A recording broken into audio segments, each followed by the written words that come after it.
Tá. O senhor pode visitá-lo ou não? Claro que eu posso. Além de faculta isso. Na verdade, e um dos motivos principais pelo que eu estou aqui é justamente para ver o Bruninho. Porque, não sei se é sabido pela parte de vocês, existe filha do senhor, né? Os detalhes, não vamos citar detalhes do que foi dito pela Polícia Civil, no entanto, é chocante imaginar o que pode ter acontecido com ela, mas pelo fato de estar grávida, ela chegou a procurar ajuda de alguma maneira. Na época da gravidez, ela comentou com a gente. As primeiras versões do Bruno, desde o princípio, a nossa família sabia.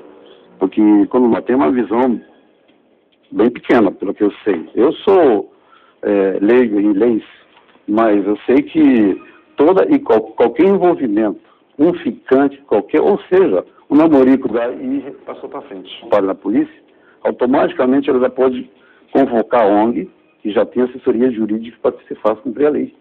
Porque se a Lisa tivesse um acompanhamento